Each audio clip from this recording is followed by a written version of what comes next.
So I didn't get a video up, haven't had a video up for a while. It's Kevin here, and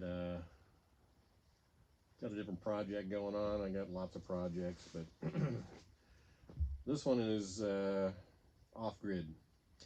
And so you saw the outside here. We got a cabin shelled in, and we had to hurry and shell it because the weather was setting in. It's mid-December, and we had to get this thing, you know, weathered in so that the weather wasn't going to damage the building, and certainly was going to hold the weather out while we were in it. And so it's a work in progress, and I'll show you more. But right now it's not worth looking at because there's a lot of stuff in here, and it's kind of not organized, and so we'll get to that later. But I thought I'd come up with you know, a conversation about living off grid, and basically the deal is do you have what it takes to live off grid? And so I kind of thought about, you know, what does it take to live off grid? I've been living off grid, on grid for the last, I don't know, 5-6 years. I've done it numerous times as we've developed property and started out with, you know, just a piece of land, and then worked our way in. And so right now I've got this cabin, and so I'll give a little bit of a description. You saw the outside. It's 12 by 16, and it's got 2 windows and a door. And at this point, it's framed, it's shelled, the roof is on, and it's partially insulated. And so we're just kind of working from there. But there's no power, there's no sewer, there's no water, so it's off grid. It's not connected to anything. There's nothing in here that would make it in that fashion. That being said, there's the pros and cons of this type of lifestyle.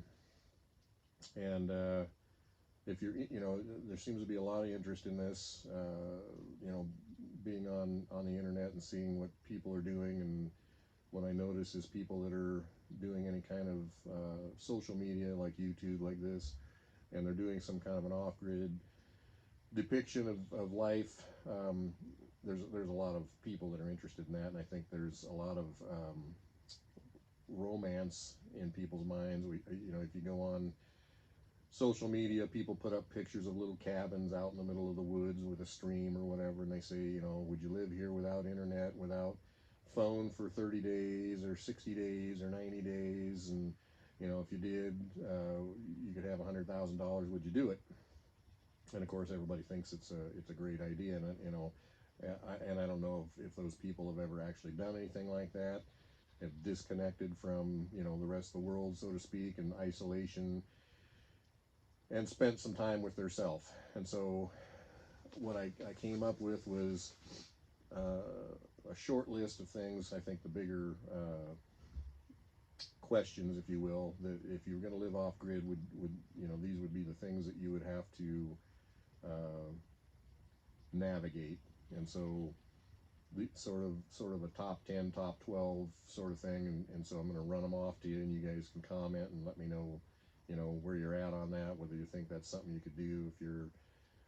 If you were contemplating this, maybe this will give you some ideas and some thoughts to consider before you go and do it. What you may or may not think is living off grid is a little subjective. You know, we have a lot of technology today that can make it very easy and comfortable to live off grid, but also you can go sort of the old school way and just be very basic and, you know, kind of pioneer style, or, you know, trapper cabin, you know, kind of thing. And they all have their pluses and minuses, and it's all about, you know, personal preference, choice, circumstances, finances, whatever. So let's talk about this.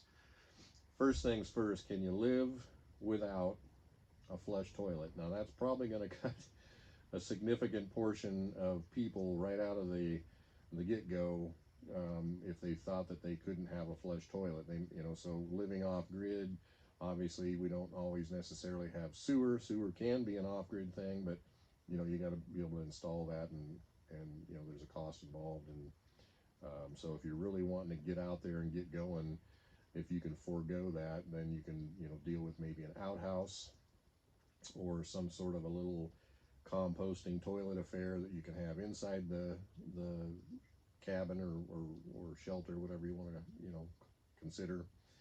But it's not going to be a flushy. So because you don't have that plumbing and water and well and power and everything to run all that. So are you capable of doing that? And that also means that you got to deal with the waste in some circumstances, or you've got to deal with the elements to go out and use the outhouse year round. Some days it's going to be really cold, other days it's going to be really hot, and everything in between. And are you good with digging a hole and putting a toilet seat over it and doing your business off grid? So that may take a lot of people out of the equation right there. The other thing would be, or next thing, I was, and these are not in any particular order, water. Again, deal breaker for a lot of people probably, that you're not going to have ability to just turn a faucet and have unlimited amounts of water at your disposal to do whatever. In an off-grid scenario, you may not have immediate or easy access to water, so you may have to carry water or haul water to your shelter, and that is going to make you very conscious about water use very quickly. And you're not necessarily going to have the ease of having hot and cold water, depending on how you set things up. Maybe you got to heat it up on another device like a stove or a wood stove or propane stove or whatever you've got, and so you're not going to have that convenience of just being able to turn the tap, and so that could be a deal breaker for people. Power, obviously, that's the big, I think, definition of off-grid is you're not connected to the grid, which the grid could be water and power and sewer system. So those are kind of the three infrastructure pieces that you would have to have in order to kind of consider yourself on-grid or off-grid. But power is a biggie, and power for a lot of people, again, is going to be a deal breaker, because you're just not going to have the convenience of flipping the switch or plugging something into an outlet and being able to use. So you're going to have to rethink how you go about doing all the things that you currently do on a daily basis, like running a vacuum or doing the laundry or cooking dinner on an electric stove or myriad other things. Turning lights on is going to be a different way. You're going to have to come up with a different solution to do that, and there are lots of them out there. And again, you can do things like run a propane lantern, or maybe some LED lights on a little battery, or what have you. So there are things, but they're not going to be that convenient, and they're going to be finite in that since we're not connected to the grid, we don't just have unlimited use of those resources anymore. So another biggie, and we'll, out of the 100% of people that are considering this, I'm not sure how many we got left in the equation after they say, well, I can't do that. But we're down to maybe simply things like taking a shower every day. A lot of people want to take a shower every day. Now, that doesn't mean you can't take a shower every day, but it's going to be a little different, because again, you're not hooked up to that water and power and sewer. So how's the water going to get there? How are you going to heat it so that you can have a comfortable shower? Or where are you going to what are you going to do with it afterward? And again, a lot of in a spectrum, there's a lot of ways to do that, but you're going to have to come up with your solution. And again, finite resources, because you don't just have the ability to just run endless amounts of water and hot water and have a place for it to go when it goes down the drain. So those are four big considerations right out the gate. Another would be being connected to the internet and having a cell phone, communication and being able to go online and do all that kind of stuff. There may not be internet, and quite likely, if you're going to be out of ways and off the grid, that's probably not going to happen. And so can you live without, a lot of people are on those things all day, every day. They're on their phone, they're on the internet, they're on social media, they're connected to all this tech. And so can you just shut that off and be able to use that periodically, rather than on a instant, gratification scale where you can just pop it up and use it whenever you want to. So can you disconnect from that technology and have limited use of it, and maybe not use of it in your setting? Maybe you have to go somewhere in order to use it. Another thing would be, something like clothing. Clean clothes, like changing clothes every day. Now, the more often you change clothes, the more laundry you're going to have to deal with. And again, you don't have that washer and dryer set up with all the water, power, sewer. And so maybe you're going to have to take it somewhere periodically in order to clean it. And so, do you want to have a mountain of laundry to do, weekly, or can you get by with wearing your same clothes uh, several days in a row, perhaps, and not wear as many changes of clothes throughout the week? And so that lowers your laundry issue as far as getting it cleaned.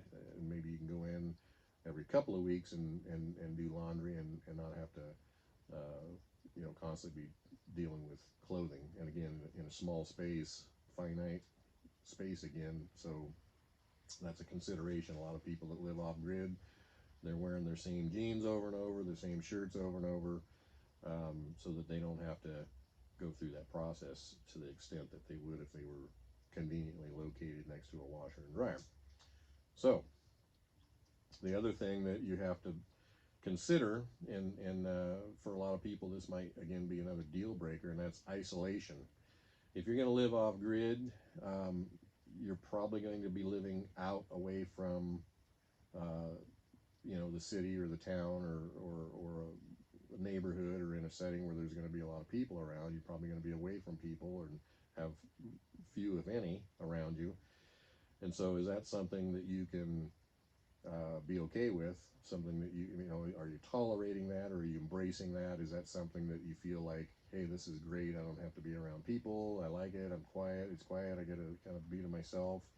And being able to go shopping at the drop of a hat. Oh, we need some milk, run to town. Maybe you're not close enough proximity in order to be able to do that conveniently, and so you have to do a little thinking and planning in order to do that. Ease of access, right? So maybe you could be out a ways, you could be out 30 minutes, an hour, even farther from civilization, if you will, depending on where you want to be off grid. And to be honest, the farther out you are, the less expensive it is to get in that scenario, because land prices are going to be less expensive when you're farther away from cities. And certainly without the infrastructure, it's not going to cost as much. And so that's the kind of a balancing act of how far out are you willing to be versus how much do you want to spend in order to do that. Another biggie is going to be climate controlled environment. I mean, we're used to being in cities and living in apartments and houses and so forth, where you've just got a little thermostat on the wall and you can keep it at the perfect temperature for you. You're just right in that zone. I don't know what that is. Maybe it's 70, maybe it's 72, it's 67, whatever it is. But year round, depending on the climate you live in, you may need air conditioning and heat, and you're used to just turning the dial and getting it where you want to be, coming in out of the weather, and being able to be in this climate control. That's not going to be the case in an off-grid environment, because you don't have the power. And so you can have heat. You're going to really not have a lot of opportunity for air conditioning because of the cost, and there's a lot of power involved, whereas heat has alternative resources, and maybe it's a wood stove, or a propane heater or something like that. And so but you're in the summertime, it's going to be, find some shade. So, and summers can be, pretty uncomfortably hot and humid, and depending on, what part of the country you're in, or part of the world, whichever. So another consideration is rethinking climate, and getting more used to, tolerating whatever the climate of the, month is, if you will, and just being able to tolerate that versus running inside to have that air conditioning or heat, or waking up to a cold cabin, shelter, whatever, because you got to go stoke the stove and get things going in the morning. So climate control, that's another thing that people are going to have to reconsider, renegotiate, if you will. Another thing might be refrigeration. So again, without power at your beck and call, you're going to have a way of keeping your food in a proper temperature range so that it doesn't spoil. And maybe you're not going to have as big a facility, if you will. You're not going to have a 20 cubic foot refrigerator with a freezer on it, because that's just not going to fly in an off-grid scenario. But you could have a cooler or a small 12-volt refrigerator, or in the wintertime, if you're in a cold climate, setting it right outside. You got the whole outside giant refrigerator that time of year. And so that's another consideration to balance out and weigh out. How do I have enough food supplies that are perishable type things, and how am I going to accommodate those so that I don't wind up having spoiled food or getting sick. um, Finances, that's another thing, is that how are you going to go about having the money in order to do this. And so the upside downside is it's going to be less expensive probably than it would be to own a home or rent a place on a monthly basis. But there's going to be maybe some upfront costs of getting started. So you might start out in a tent on a piece of property in the spring when the weather's kind of decent, and then try to be, by fall when it gets cold, have some sort of a shelter up that you can control, at least keep warm enough to get through the winter. And what's that going to cost you to get that going in that period of time? And if you're say out in a tent to start with, then you don't have any rent or housing costs coming out of your pocket every month, so you can divert those funds to building your structure, and paying for the materials, and getting that up and running. Skills are going to be a thing, right? So you need to have skills. Can you fix and repair and build? Do you have the tools in order to do that? So like this building in particular, I frame this up. I have the building skills to do this. I can build a house from start to finish. I don't have any problem. I have all that skill set, and I also have the tools. But there are skills, and to understand how to do that, and do it correctly, so that you have a sturdy, safe structure. And so, are you going to need some help with that? Are you going to have to pay somebody else to do it, or can you do some or all of that yourself?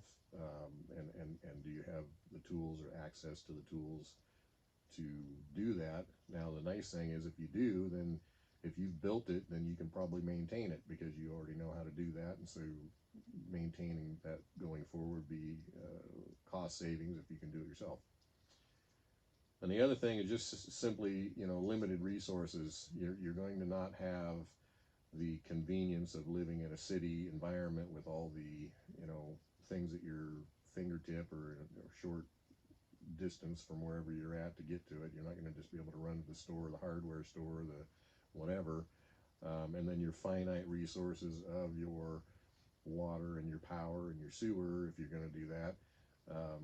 And being able to live more consciously within the bounds of what you have at your disposal in that scenario for off-grid. So I think that's a good opening conversation. We can also talk about the upside. We'll do that on another video, where we can talk about the upside of living off-grid, and what are the pros. And if you still think that you want to give it a go, then let's have a conversation about that, because there's certainly some pluses to doing it, and it's very enjoyable if you can do it, but eyes wide open. So I guess that's what I'm saying, is just understand that things are way different when you're off grid than they are when you're on grid, and so you just have to be able to compensate, and re kind of think your resources, and how you're going to go about doing the things that you want to do, or having the level of comfort that you would like to have in that setting. So I'll have another conversation with you on the pluses on the next video. See you then.